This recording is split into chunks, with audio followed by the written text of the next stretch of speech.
First of all, people, who has somebody in their life that is a food tempter, that's always there tempting them with the food? It's a food. You got to try this food. Oh my God, I just made this food. You got to try it. It's fabulous. Made it for you. All of the things come out that make us go, oh, okay, give me the food. And this is what they say to us. One bite won't hurt. Oh, I made it just for you. Don't be such a buzzkill. Just try the food. Or it's the favorite one. My uncle comes out with this all the time. Oh, everything in moderation, sweetie. Everything in moderation. It's totally fine. I'm like, okay. Hey girl, I'm Kylie Pax. After a lifetime of emotional eating, struggling with my weight, and being a serial dieter, I finally found the missing key to weight loss, and I lost 20 kilos. Each week, I'll give you my no BS weight loss advice so you can sprinkle it over your life and your dinner plate and lose weight too. Everything I teach you is fluff-free. That means you'll learn simple strategies to master not only your weight, but your mindset as well. Girl, you get that in check and those extra kilos will never haunt your booty again. If you're ready to lose the weight for life, let's go. Well, hello my gorgeous fabulous creatures, and welcome to another episode of the No BS Weight Loss Coach podcast. You are here with Kylie Pax, as always, raring and ready to go. And I'm delighted today because we have some more viewer questions this week, which I'm super pumped about. And this one is from Mary from Denver. Mary from Denver, Colorado. And she writes, so first let me just tell you what today's podcast is about. I should probably start with that, shouldn't I? Today's podcast is about what to do when people offer you food. What to do when people offer you food, honey, please. All the time. I'm doing so good with my fancy new diets. Fabulous. Look at me. The scales are going down. Then somebody has to come and shove some damn food in your face. And you all like, what do I do? We start freaking out. So I got this question come through from Mary from Denver, Colorado. And we're going to answer this today because I thought this will make such a good podcast episode. It's really juicy. I'm going to run through this with you. And let me just remind you, a lot of the things that I talk about in my podcast might refer to terminology that you may hear from me. It's things like eating codes, hunger scales, like all these types of things, making daily plans for your food, all these types of things. I want to remind you, all of this information you can get for free over at my website, kyliepax.com/free course. Honey, please. If you have not taken the free course, you need to, like I always say, shimmy your cute little butt on over there and get it immediately. Sign up. You will find it there at kyliepax.com/free course. I'll pop the links below. And you can get the free course and you will get everything you need. You will get the 5 eating codes. You will get all the information to start losing weight like right now, not like next week, right now, today. So let's start again with Mary's question. Mary from Denver, Colorado says, every time I visit my parents, my mum pushes food on me. I hate that. Every time I visit my parents, my mum pushes food on me. I listen to your podcast each week and I've lost 19 pounds. 19 pounds is 8.5 kilos for my girls who are in metric. 8.5 kilos since I started doing your course 6 weeks ago. But how do I handle my mum pushing all my favorite foods on me without offending her? Okay. First of all, people, who has somebody in their life that is a food tempter, that's always there tempting them with the food? It's a food. You got to try this food. Oh my God, I just made this food. You got to try it. It's fabulous. Made it for you. All of the things come out that make us go, oh, okay, give me the food. We start we do start thinking these things, but also this is what they say to us. Tell me, please, leave a comment below if these kinds of phrases are familiar. One bite won't hurt. Oh, I made it just for you. Don't be such a buzzkill. Just try the food. Or it's the favorite one. My uncle comes out with this all the time. Oh, everything in moderation, sweetie. Everything in moderation. It's totally fine. I'm like, okay. It does me in every time. Here's what I want to say to you. First up, and I've got my notes here on the side because I did go through this previously. I did go through this prior to our meeting today. First up, Mary from Denver, Colorado. You say that you don't want to offend your mum. This is what we say. This is the story we tell ourselves. And this is why I want to remind you all the time that the issues with weight is never really about the food. It's about the BS stories we tell ourselves in our mind. So you say, I don't want to offend my mum. But in actual fact, you don't want, like you say, I don't want to offend her. You don't want her to feel bad. But actually, it's you who doesn't want to feel bad. Like you think, if I offend her, then I'll feel bad. I will feel bad for offending her. So it's not that you don't want to offend her, you don't want to feel bad. Let's be honest, can we please? Like, this is where we do ourselves in and we screw ourselves over, because the stories that we tell ourselves are not even true to start with. How can you disseminate and like work something out and fix something if it's based on the foundation is lies? So we've got to be real. You don't want, secondly, you don't want to feel bad. Secondly, you also don't want to set some boundaries, because that might be hard for you. That you might feel bad if you have to set boundaries as well. So now you don't want to feel bad. You don't want to feel bad by saying no. And then you don't want to set boundaries either, which clearly are needed in these situations, because that's going to be hard for you.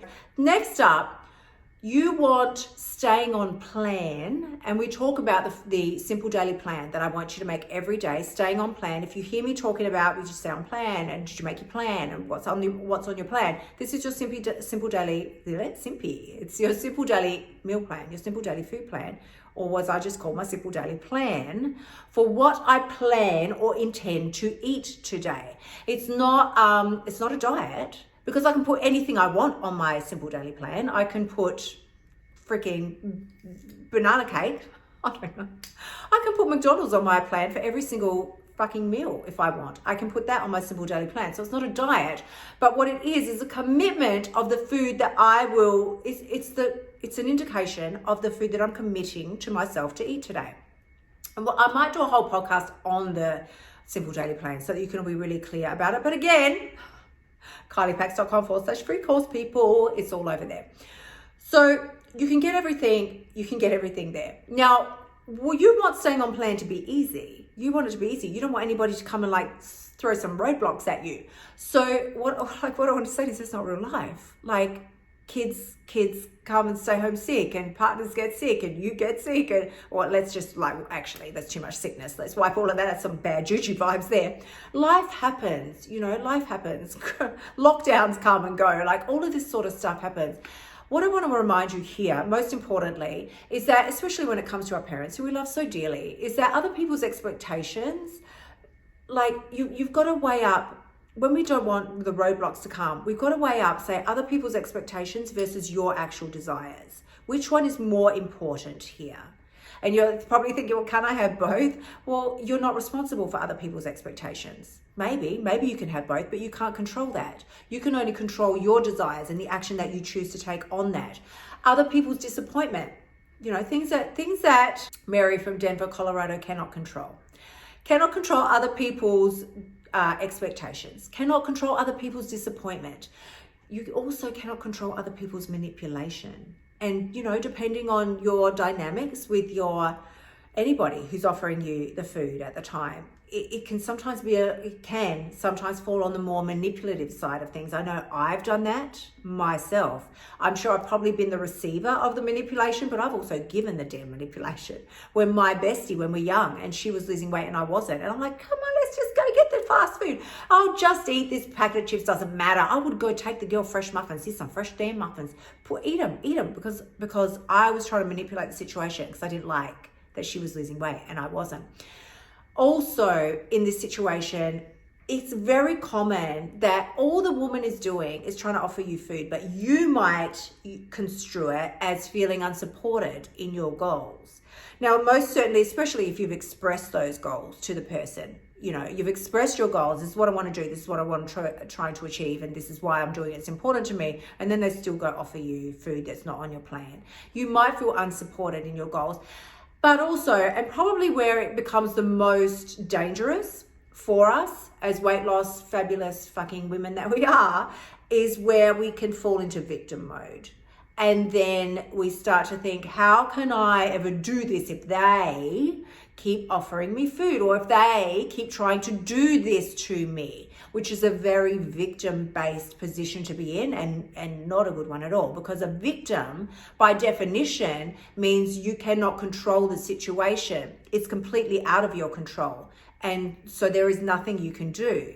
And of course, if we look again at Mary's, comment and her question, that's not the case. It's not the case. She's in full control. So the next thing you want to really ask yourself is, why is her mum offering her the food? It's really very important for you to run through these questions in your mind. Why is your mum offering the food? Because I'm pretty sure it's not to make you fat. Like, I just don't think that would be her motive. Why is she offering the food? When someone offers you the food, sometimes it's because they want to feel something. They're trying to feel something. They're trying to feel like they're giving you love. They're doing something nice for you. They're loving you in the way that they know how to love you.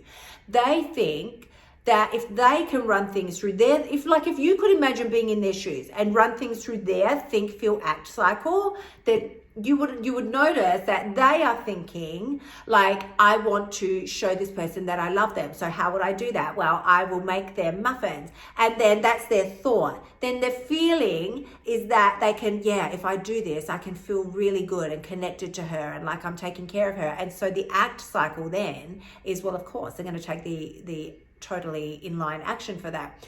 So what is very important here is to remember we are always creating stories in our head. Always. We're always creating our own stories, usually very poor ones. Usually they're very bad. They're not good. They're usually not good. And so your mum probably doesn't care at the end of the day whether you eat the food or not. She just wants to feel the love. That's what she wants. She wants to feel the love. So how can you respond in a way that's going to give that to her, that's going to nurture that within her? That's what's most important to remember here. But, and not only, also, not everybody, as I said to you earlier, not everybody is trying to give you food from a place of love. Unfortunately, no. Like I said before, do you have the friend that has struggled with their weight and you've lost weight and then they haven't lost the weight yet? Because we've all had that. So very often then they might start pushing the food on you just so that they can feel, look, there's a lot of things. It might not just be flat out, she's a bitch. It's usually not like that. They might start pushing the food on you because they want to feel that connection with you again. Like the two of you used to always connect and bond over food. And now she doesn't feel like she's got that anymore. A lot of my F the Scale women in my membership site, F the Scale, kyliepax.com/F the Scale. A lot of my F the Scale women often, after they're losing weight, they've either lost their weight now or they're losing their weight, rapidly. And they catch up with friends that they haven't seen for a while. And then there's that whole shock factor. And then they're like, oh, girl, just eat it. You can afford to eat it now. Look at you, so thin. You're all thin. And then I eat the food. So we can have the food pushing in that way as well. Also, sometimes we can feel rejected and we want to feel like we can foster that level of connection again through food. And of course, then there's always the cultural reasons. For many cultures around the world, food is an integral part of how they express, celebrate, love. So that's a huge factor. It's a huge component to think about as well. Or if it was in the case of like with my mom, she just didn't want me to feel left out because I was like, I'm cool. I don't want to eat that right now. I'm all good. But she didn't want me to feel left out. So I was like, just, have a little bit. It's all good. It's my dad. Just eat it, woman, eat it. Be like, I'm fine, Dad. I'm fine, honestly. So here's the thing that I want you to take away from today's podcast. Open your mouth and have the difficult conversation with these people. Don't open your mouth and put the food in it. Show up as your most confident self and teach them. Let that dynamic teach them how to love you and what the new boundaries are for your relationship, how you operate now, and how you're going to be relating to each other in the future. Because the fact is, somebody is offering you food. It's really not a sinister, big, spooky, scary thing. Someone's offering you food. What you decide to make it mean is entirely up to you. I want to thank you again so much today for spending time with me. As always, please people, if you have not taken my free course, head on over now, kyliepax.com/free course and get my free 4 videos of fabulousness that's coming your way, in which I explain exactly everything that I did to lose 20 kilos so that you can do it too, right now, today. And as always, if you have found this helpful or even mildly entertaining, please do go ahead and share with a bestie, because as you always hear me say, as you step up and empower yourself to make these changes in your life so that you can start losing weight, create the life that you want, you give another woman permission to do so. Thank you so much for tuning in. Remember to shimmy your butt over to kyliepax.com/free course and sign up for my free weight loss training so you can start losing your weight now. You'll also find helpful notes and resources in my past podcasts that will help you lose your weight without the BS diet drama. I'll see you next week.